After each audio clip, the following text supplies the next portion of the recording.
नमो अर्हन्ताणं नमो सिद्धाणं नमो आयर्याणं नमो वज्रायाणं नमो लोये सव्यसाउणं। पंच परमिष्टि भगवंतों की, गणाचार्य भगवान विराग सागर जी महामंडराज की, पट्टाचार्य भगवान गुरुवर विशुद्ध सागर जी महाराज की।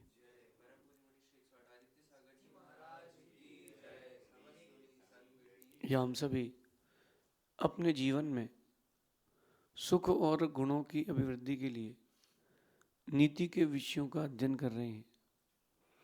नीतिकार हमें सिखाते हैं कि जो चीज़ जैसी हमें दिख रही है वो वैसी ही हो ज़रूरी नहीं है। जो चीज़ या जिस व्यक्ति के बारे में हम जैसा सोच रहे हैं वो वैसा ही हो ज़रूरी नहीं है। हम अपने नज़रिए से देखते हैं, हम अपने नज़रिए से सोचते हैं, तो ज़रूरी नहीं है कि चीज़ वैसी ही हो। सामान्यतः दुनिया में देखा जाता है जिसने जो सोच लिया या जिसने जो देख लिया वो उसको ही सच मान लेता है। वो यही सोचता है कि यही ठीक है। लेकिन नीतिकार कहते हैं कभी अंदर भी जाओ, कभी अंदर भी झांक करके देखो। कॉरपोरेट सेक्टर में कहते हैं थिंक आउटसाइड द बॉक्स, लेकिन ये आध्यात्मिक क्षेत्र में या नैतिक क्षेत्र में कहते हैं थिंक इनसाइड द बॉक्स। आप हर चीज़ को, हर घटना को, हर व्यक्ति को, हर वस्तु को अलग अलग नज़रिए से देखो। कभी आपने क्रिकेट देखा हो तो वो कोई खिलाड़ी रन आउट हो रहा हो या कैच आउट हो रहा हो और रिव्यू लिया जाए तो वो अलग अलग कैमरे के एंगल से घुमा घुमा के देखते हैं कि अरे वस्तु स्थिति क्या थी, क्योंकि उस समय उसके अलावा वहाँ कोई था ही नहीं उस एक एरिया में। तो कैमरेज के अलग अलग एरिया से देखते हैं, तब बात मालूम चलती कि सच क्या थी। ऐसे ही आप किसको सुंदर मान रहे हो, किसको असुंदर मान रहे हो, किसी को अच्छा मान रहे हो, किसी को बुरा मान रहे हो, तो वो चीज़ वैसी है कि नहीं, इसके लिए आपको अलग अलग नज़रियों से उसको देखना पड़ेगा। एक व्यक्ति अपने घर में रह रहा था, दो भाई थे सगे, दोनों भाई अपने घर में रहते थे। किसी न किसी बात को लेकर के दोनों के मन में एक बार मन मुटाव हो गया। अब मन मुटाव हो गया तो चीज़ें बढ़ने लगी। छोटा सा बच्चा उसका, छोटे भाई का, तबेला था घर में, भैंस थी उसमें, तो जहाँ बड़े बड़े भैंसे थे वहाँ जाके घुस गया बच्चा। वो तो बच्चा खेलते खेलते वहाँ चला गया। धीरे से छोटे भाई ने कहा, जब छोटे भाई का बच्चा गया तो बड़े भाई को आवाज़ सुनने में आई कि बच्चे की आवाज़ कहाँ से आ रही। तो दौड़ते दौड़ते गया, बस वो जो भैंस था उससे 1 फीट दूर था और बस वो पास पहुँचते ही उसको उठा के फेंकता। वो गुस्से में गया, उसने तुरंत उठा लिया, उसने उठा के खींचा पीछे और कहता अगर मैं नहीं होता तो ये मर जाता।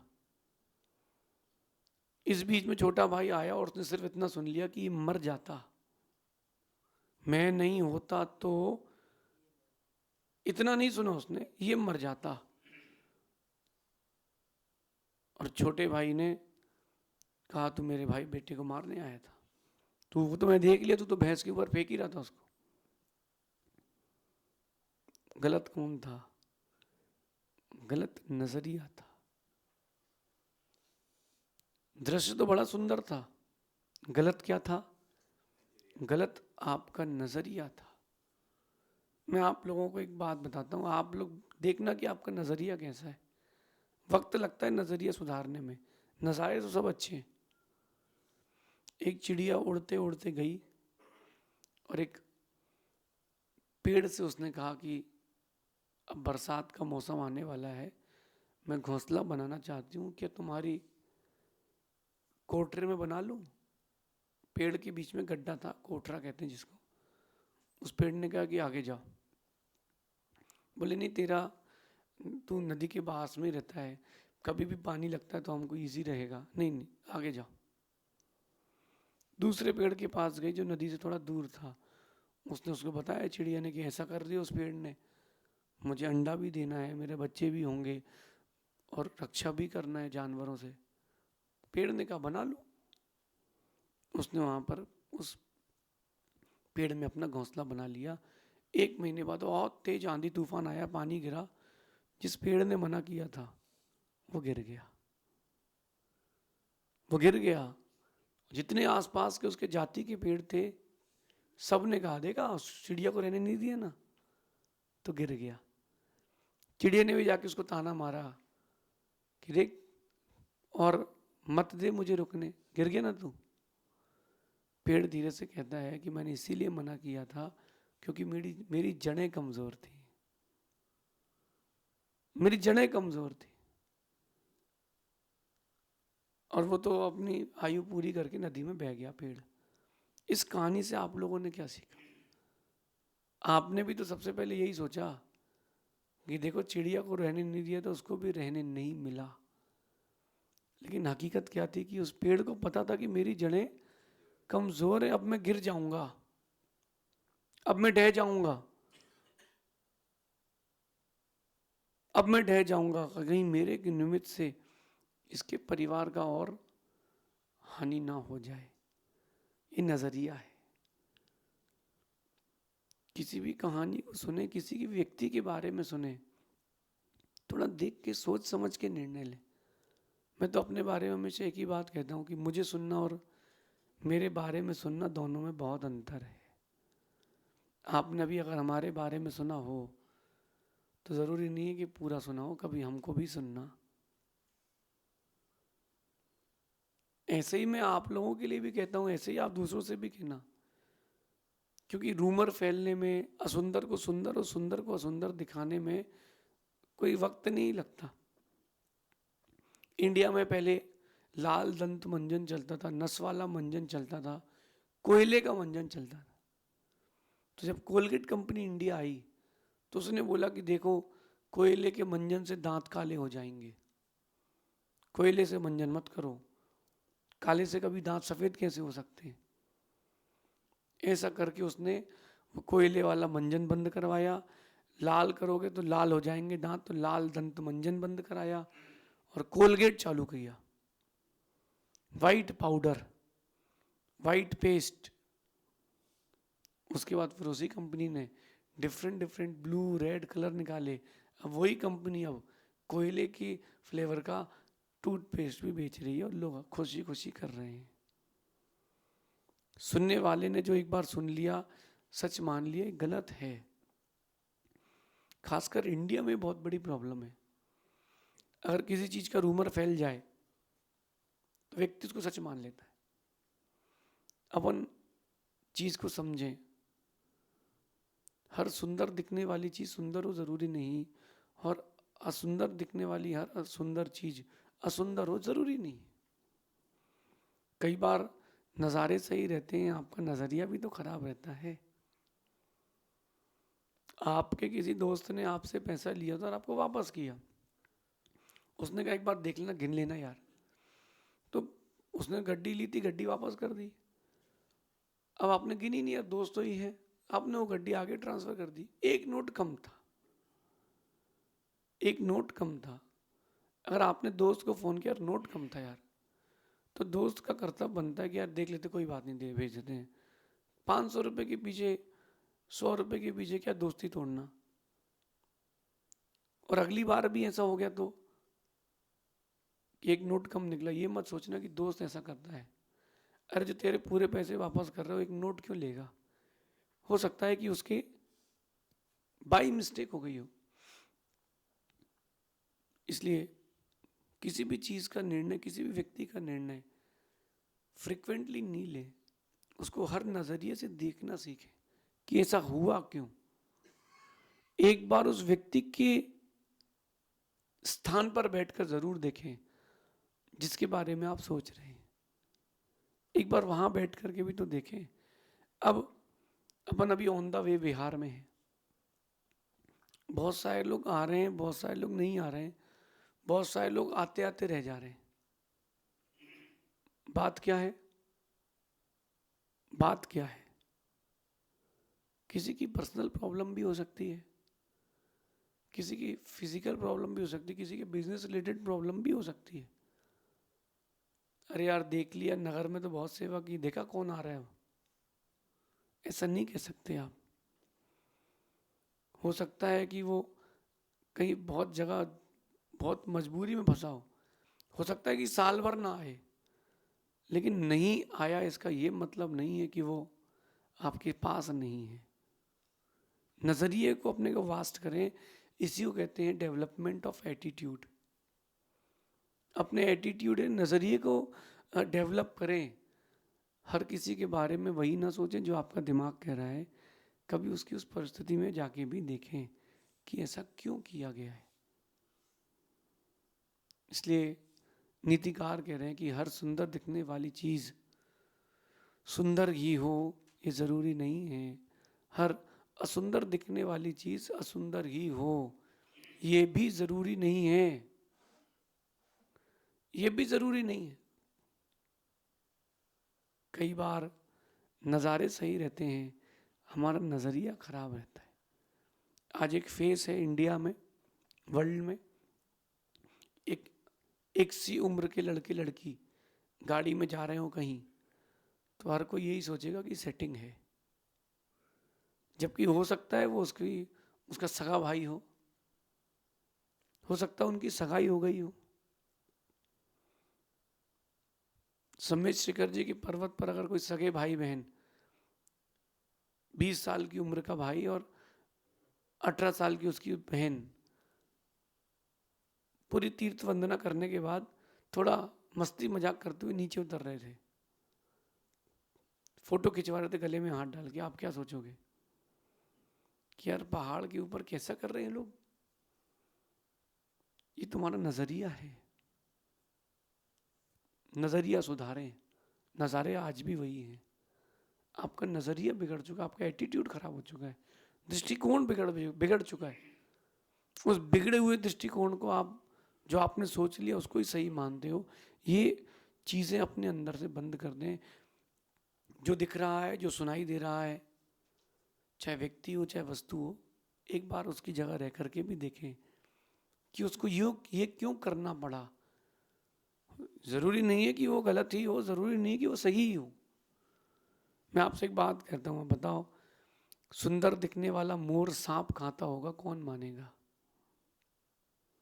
सफेद दिखने वाला बगुला छुप करके छल से मछली पकड़ के खाता होगा, कौन कौन बोलेगा। कौन बोलेगा कि त्रिखंडाधिपति रावण, जिसकी 18,000 रानियां पहले से हों, एक भूमि गोचरी सीता के पीछे भागेगा। कौन मानेगा कि जो राम सीता को युद्ध करके लेकर के आए थे जंगल छोड़ देंगे, कौन मानेगा। जिस माँ ने अपने बेटे की तरह पाला और वही राम के वनवास की चाह कर ले, कौन मानेगा। सबका अपना अपना नजरिया, सबकी अपनी अपनी परिस्थितियां रहती हैं। इसलिए हर सुंदर दिखने वाली चीज सुंदर हो जरूरी नहीं, हर असुंदर दिखने वाली चीज भी असुंदर हो जरूरी नहीं, जरूरी नहीं है। आपका नजरिया वहां तक गया ही नहीं हो। अभी मैं आपसे बोल रहा हूँ, आप क्रिकेट देखते हो या कोई भी खेल देखते हो और टीम हार जाए, आपकी फेवरेट टीम हो, तो आप बोलोगे कि ऐड करवा लो इनसे, तो बस मस्ती करवा लो, घुमवा लो, ऐस कर रहे हैं, खेलते ही नहीं। कर तुम भी तो मैदान में उतर के देखो कि वहां की परिस्थिति क्या है, मैदान की कंडीशंस क्या है मैदान की। बोले वो कैच नहीं ले पाए, हाथ का कैच था। अरे भैया हाथ का कैच था, तुम भी तो जाके देखो। वो पत्थरा ऐसा गोली जैसे मुंह पे आ रहा था, आदमी अपनी बचाव करेगा कि क्या करेगा। चीजें कई बार रहती हैं और अपन समझते नहीं है। एक बात और बोलता हूँ, एक छोटा सा बच्चा 2 साल का अपनी माँ से पूछता है, माँ तेरे हाथ में क्या हो गया। माँ कुछ नहीं बोली, चल चल खाना खा खाना खा। 5 साल का हुआ, कहता है माँ तू दिखती तो बहुत अच्छी है, तेरा मन भी बहुत अच्छा है, लेकिन तेरे हाथ इतने बदसूरत क्यों है। माँ कहती चल चल खाना खा, खेल के आ। वो प्रश्न बच्चा हर कुछ महीनों में पूछता था। जब 15 साल का हो गया तब वो बच्चा कहता है कि माँ तू कितनी सुंदर है, तेरा मन कितना अच्छा है, तू मेरा कितना ख्याल रखती है, लेकिन तेरे हाथ इतने बदसूरत क्यों हैं? माँ कहती है बेटा सुन, जब तू 6 महीने का था घर में आग लग गई थी, जिस पालने में तू था तू जल चुका था, जलने वाला था, पालना पूरा जल चुका था। मैंने उस आग में हाथ डाल के तुझे बाहर निकाला था, तब मेरे हाथ जल गए थे। अब बेटा कहता है माँ इन हाथों से सुंदर कोई हाथ ही नहीं है। बेटे का नजरिया क्या था कि वो हाथ जल चुके हैं। कभी बेटे ने जानने का एक कोशिश करी कि वो हाथ जले क्यों थे? हम ये भी तो प्रयास करें, जो हमें दिख रहा है उसको सच मानने की अपेक्षा उसमें रीजंस भी तो ढूंढने की, ऐसा क्यों हुआ था, और हुआ था तो क्यों हुआ था। हो सकता है उसकी वैसी मेंटल स्टेटस ही हो, करना पड़ा, अथवा उसका वैसा अभ्यास था। इस नीति को जीवन में उतारना, कभी संबंध खराब नहीं होंगे। इस नीति को जीवन में उतारना, बड़ी शांति सुकून मिलेगा। इस नीति को जीवन में उतारना, बहुत कुछ जीवन में अच्छा अनुभव मिलेगा, बहुत कुछ अच्छा मिलेगा। हम अपनी परिस्थितियां नहीं देखते और दूसरे की परिस्थिति को अपने अनुरूप चलाने का प्रयास करते हैं। एक बार रावण की तरफ बैठ के भी तो देखो कि रावण ने सीता का हरण क्यों किया। ऐसा उसका नियोग था कि वो सीता उसकी दुर्गति का कारण बनने वाली थी। कभी सीता के पास भी तो जाकर के देखो कि राम ने बोल दिया कि अपवाद चल रहा है, जंगल जाओ। कभी सीता के दिल से भी तो पूछो, गर्भ में 2 बच्चे हों और जंगल में अकेली सीता हो। कहने वाले कह जाते हैं और सहने वाले सह जाते हैं। कैसे कैसे लोग जगत के क्या क्या कह जाते और कैसे कैसे लोग जगत के क्या क्या सह जाते। जिसका नज़रिया जितना अच्छा होगा वो चीज़ों को उतना लाइट लेके चलेगा, जिसका नज़रिया जितना खराब होगा वो चीज़ों को उतना हार्ड लेकर के चलेगा।